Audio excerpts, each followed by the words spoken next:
smartphone.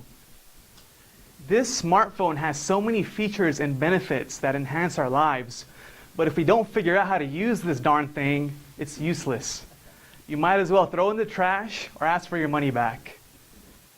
Just as our smartphone is so beneficial to us, our mind and the power of our mind can help us amass so many things that you and I cannot imagine. The mind is responsible for all the ideas and innovations that you see in our society today. So therefore, if we take the time to figure out our smartphone, why not take the time to figure out how our mind works? I want you to picture a big circle that represents your mind, and right across the circle there's a big diagonal or horizontal line going across the circle. And on the top of that circle you have the conscious mind, and on the bottom of the half is your subconscious mind. Now that's what your mind comprises of, two spheres, your conscious and subconscious. Now I want you to understand that your conscious mind is the critical thinking portion of your brain. It accepts and rejects ideas that you read, that you hear from other people, and it goes directly to your subconscious mind.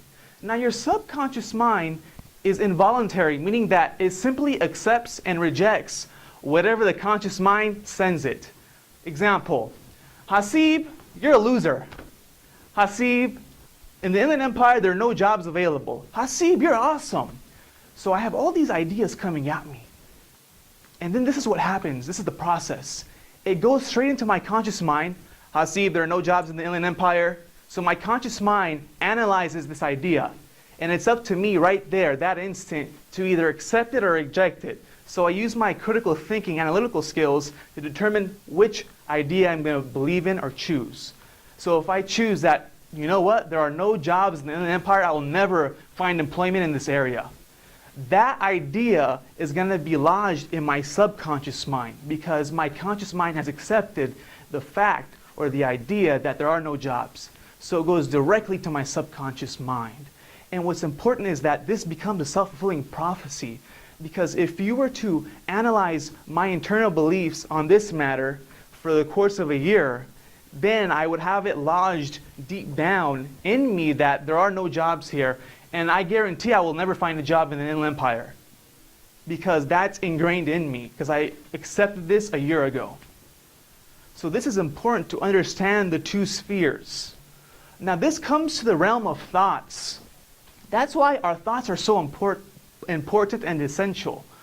When we go to thoughts, you have to look at it like this. There's a 3-step or 4-step process. You have your thoughts, then your thoughts lead to your feelings. Then from feelings you go to action, and from action you see your results. That's why I'm a big proponent of analyzing your thoughts, and as a speaker in the community, I focus on thoughts first. I know there are many other people who I respect and admire that always say take action, take action, take action. That's a part of it. But I like to go to the pre-action step, which is changing your thoughts, and that is how your habits will build and develop. So many people attempt to change their outside world before they change themselves. The only way you can change your outside world is to change your inner world. For example, if you see a mirror in front of you, your own reflection, and you try your best to change that reflection, that's impossible. The only way that's to happen is if you were to change your clothes, change your shoes, change your attire. If I want to gain a little bit more bicep or muscle, right, I have to go to the gym. I have to change myself if I want to see a different reflection in the mirror. Many people attempt to change their outside reality without changing themselves first. And that's why it's important to understand the power of your subconscious mind. Recently, I just read this book called The Power of Your Subconscious Mind, which I urge everyone to read. It's by Dr. Joseph Murphy. And this book was written, I believe, in the 60s or 70s. And it's very important. It gives great insights. For example, did you know that there's a scientific way to pray? When you pray, I recommend that you guys, everyone should pray, including myself, continue to practice habit, but to pray in the affirmative. Meaning that have your trust in God, that what you ask for will happen, it will manifest. And there are plenty of cases where Dr. Murphy had clients, And he recommended clients to do affirmative prayer. And one example was, there was a widow, she was in her 50s, I believe in her 50s, and she was trying to look for the ideal mate. And she had a prayer written down. And if I was here, I would read the prayer, but it was a paragraph. And about, I want my ideal mate to be this. And she wrote down his qualities of the ideal mate. She would read that for about 3 times a day, morning, afternoon, and at night. And it didn't happen overnight. When you practice affirmative prayer, just accept that it's happening. Try not to be impatient. I know it's hard at times, but affirm that it's happening. And over the course of 90 days, she met other men, did not work well, but then she found her ideal match at a church gathering, and she was happily married several months later. So it's possible, and you can apply the power by understanding your subconscious mind.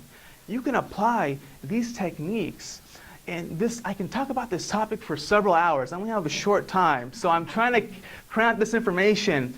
But again, like I said, if we're willing to take the time to learn how to work our cell phone, let's take the time to learn how to work our mind. It's going to be beneficial for us, even more beneficial than understanding our cell phone. I'm only touching the foundations today, so I encourage you and everyone in here, including myself, to learn more about how our brain works, because it is true. I know it's repeated every day. We only use 10% of our brains.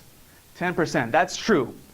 The other portion, again, understanding the subconscious mind. The processing power of the subconscious mind, I believe, is millions of times greater than your conscious mind.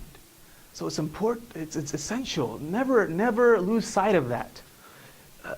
That's why I just encourage everyone, just read more books on the power of the subconscious mind. Understand your mind better. Change your beliefs. It's really essential. If you don't have the proper beliefs, then you're not going to manifest what you want. Human beings have 60,000 thoughts per day. Now, when you go home, and when all of us go home, I want us to reflect, within the past 5 years, what have been the predominant thoughts that have been affecting my life? If I were to write down your thoughts, 60,000, 7 days a week, 365 days a year, are they mainly negative? Are they positive? Do they work in your favor? Do they work against your favor? Really take time to analyze these things. And if you understand the power of the subconscious mind, you can achieve great things. Thank you. All right, Anna, can we have a comment to write down our comments?